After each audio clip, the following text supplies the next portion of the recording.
अभी 2 दिन पहले 11 जून 2022 को राजस्थान के किशनगढ़ में जो सात संगति थी, जिसमें 400-500 भगत भाई बहन आए हुए थे, परमात्मा ने सैकड़ों की संख्या में उस सात संगति से कचरे को साफ किया है।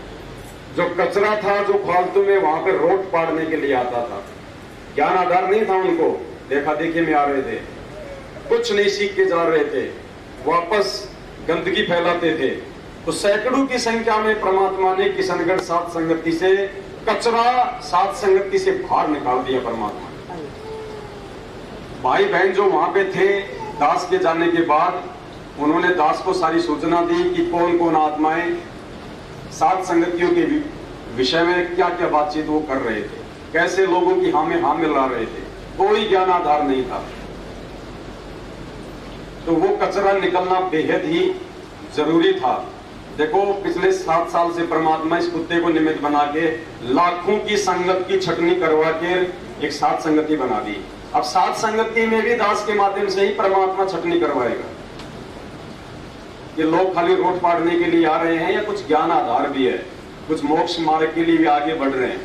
एक दिन पहले परमात्मा ने दास को निमित्त बना के किशनगढ़ की सात संगति में संदेशा दिलवाया था पूरी रात 2.5 घंटे तक कि निंदा चुगली क्या होती है। दास ने कहा था कि जो बात आप किसी व्यक्ति के मुंह पे कहने से शर्माते हो, आप डरते हो, वो बात यदि आप किसी दूसरे व्यक्ति को कहते हो तो वो निंदा चुगली में आता है। अगर कहना है तो उसके सामने कहो, अन्यथा चुप रहो। तो दास के वहां से आने के बाद में सैकड़ों आत्माओं का जो रिएक्शन था मेरे प्रति और दास की जो सेवाओं के प्रति, तो परमेश्वर ने उस कचरे को साइड में करवाया। दास का कुछ नहीं बिगड़ने वाला। 7 साल से ना बिगड़ा, ना कोई बिगाड़ पाएगा। जब तक मर्यादा में हूं, जब तक मेरे बाप का पंजा मेरे सिर पे है और जब तक मैं अपने बाप के आदेश में चल रहा हूं, क्योंकि बाप ने मेरे को खड़ा किया है, अपने आप खड़ा नहीं हुआ। और जिस दिन बाप चाहेगा उस दिन ये दास नीचे बैठेगा, इससे पहले कोई बैठने वाला भी नहीं। तो जो कचरा था परमात्मा ने उसको बाहर निकाला। अच्छी अच्छी आत्माएं, गाड़ी ले आया, अहंकार आ गया। और ये बात कौन बोलेगा? ये बात वही लोग करेंगे जिन्होंने 1 रुपया उस गाड़ी के लिए नहीं दिया। वही लोग बोलेंगे, और जिन्होंने दिया है उनके तो आत्मा गदगद हो रही है।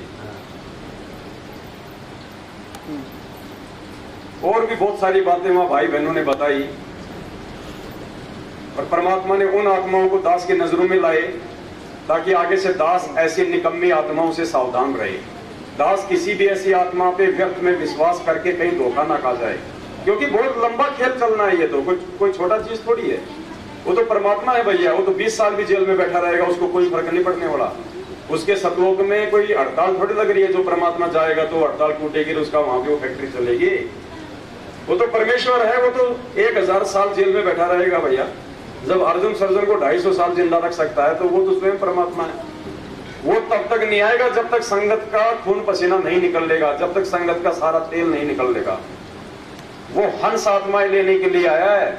क्या कहते हैं परमात्मा? गोता मारू स्वर्ग में, जा बैठूं पाताल, गरीब दास ढूंढता फिरूं अपने हीरे मोती लाल। वो कबाड़ का व्यापारी नहीं है, वो कोटी का व्यापारी नहीं है। वो हीरे मोती लाल सात संगतियों में से छांट लेगा। जो विश्वासी आत्मा है, जो परमेश्वर के वचन पे चलने वाली आत्मा है, जो जयदेव वाली स्थिति की तरफ बढ़ने वाली जो आत्मा है, ऐसे ऐसे निकम्मे लोग हैं जो सात संगति में दास के घुटने के पास आके बैठ जाएंगे और ऐसा लगेगा जैसे बिल्कुल भगत है, और दास के आने के बाद में पीछे से बुराइयां कर रहे हैं। कहीं ठिकाना नहीं है उनका नालायकों का, कहीं भी। और कोई दूसरा रास्ता छोटा नहीं परमात्मा ने सात संगति के अलावा, जो कोई भगत बन जाएगा। और दास बार बार बोलता आ रहा है, इस दास की निंदा चुगली ढंग से करके देख लो, उसके परिणाम भी देख लेना। और जो लोग दास से ईर्ष्या रख के सात संगति से दूर हुए हैं, आज उनकी स्थिति धोबी के कुत्ते वाली है। भौंकने के अलावा उनके पास में कुछ भी शेष नहीं है। मैं कोई अपनी प्रशंसा नहीं कर रहा, ना मुझे कोई मान बढ़ाई चाहिए। जो हकीकत है दास वो बता रहा है। सारा काम परमात्मा करता है, मालिक समर्थ है, लेकिन निमित्त बनाएगा अपनी आत्माओं को। वो तो समर्थ था, फिर उसने वेद मंत्र बुलाने के लिए झोटे को निमित्त क्यों बनाया भाई? वो तो समर्थ था, फिर उसने 650 साल पहले 64 लाख की छटनी करने के लिए रविदास को और गणिका को निमित्त क्यों बनाया भाई? वो आत्माओं को निमित्त बनाएगा हमारे बीच में से किसी एक को खड़ा करके, और वो परमेश्वर आज कर रहा है। दास बार बार कहता है, जैसे गुरु जी कहते हैं ना कि मैं तो उस परमात्मा का कृपा पात्र संत हूं। अरे नहीं, गुरु जी कोई कृपा पात्र संत नहीं है। अरे गुरु जी तो खुद परमात्मा है, उसके कृपा पात्र तो आप और हम हैं, जो आज उसके वचन पे चल रहे हैं। उसकी कृपा से हम लोग जो है सुपात्र बन गए। गुरु जी कहते हैं ये दास अंतिम पैगंबर है। मोहम्मद साहब की जब बात कहीं चलती है, मुसलमान भाइयों का मैटर चलता है, तो वो कहते हैं कि हजरत मोहम्मद हमारे अंतिम पैगंबर हैं, परमात्मा के संदेशवाहक। पैगंबर यानी संदेशवाहक, मैसेंजर। तो गुरुजी सत्संग में कहते हैं कि ये दास है वो अंतिम पैगंबर। अरे गुरुजी कोई पैगंबर नहीं है, गुरुजी परमात्मा का संदेशवाहक नहीं है, गुरुजी तो खुद परमात्मा है।